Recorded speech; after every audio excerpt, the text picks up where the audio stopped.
last game for the Celtics, it was a loss to the Heat. Yeah, and when the game went into overtime, the confidence of both teams seemed to go in opposite directions, and they were on the wrong side of that equation. And that's the case a lot of times when you have an uneven matchup like that, Steve. We've seen it before. The longer it stays close, the more confidence the underdog gains. Rajon Rondo and Avery Bradley out there in the backcourt. Brandon Bass and Kevin Garnett, the duo inside, and it's Pierce in at the threesome. That's who's in the game for the Celtics. Now let's go to Doris Burke. Doris? Well, Jason Terry, a fixture in Dallas for the last 8 seasons. Acquired by the Boston Celtics in part to replace the departing Ray Allen. And Terry's a great fit in Boston. A gifted shooter and shot creator, something the Celtics didn't have in great supply. He's an important cog for a team that seems to have reloaded rather than rebuilt this offseason. Terry said, "If they need me to wash the uniforms or sweep the floor, whatever role Doc wants me to play, I'm here to give it my all. That's what I've done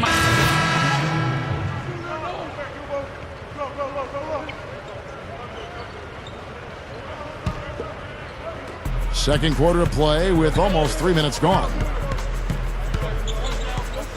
McGrady passes to Ellis. Easy shot, and he drops that one in. Ellis has got 10 points. You know, when you've got the kind of speed the Bucks have in their backcourt, you really want to try to push the tempo a bit, and they did just that with Monte Ellis and Brandon Jennings. They were second in the league in field goal attempts.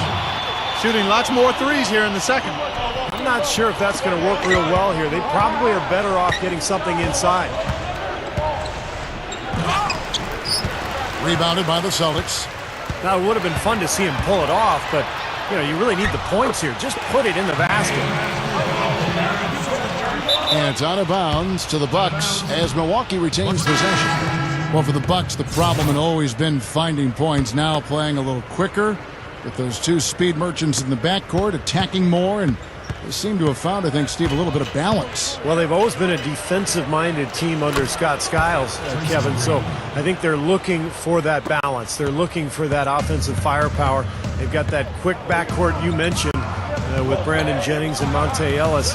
But can they combine the offense and the defense and make this into a playoff caliber team? And it's rejected.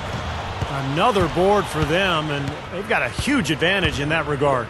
Yeah, it's not really a surprise. I mean, rebounding one of the true barometers in winning basketball games, and if you rebound better, you typically are going to win ball games and do it comfortably. There's the block. And it's out of bounds. The Bucks able to retain possession here. Some changes for Boston. Kevin Garnett is checked in for Sullinger. Bass comes in for Jeff Green. And Pierce subbed in for Courtney Lee. 4 on the clock. Already he's looking at his third foul. I think the coach will probably look to sit him down until the third quarter. Well, it's always nice to see a strong inside game, and that's what we've got going on there. I mean, they're pounding it inside. Well, Terry C. McGrady early in his career was a superstar, a 2-time scoring champion. Nowadays, more of a complimentary player, but definitely an effective one. Drew Gooden has checked in for Milwaukee. You know, as much as anybody in the league, Pierce is able to hit the tough contested shots.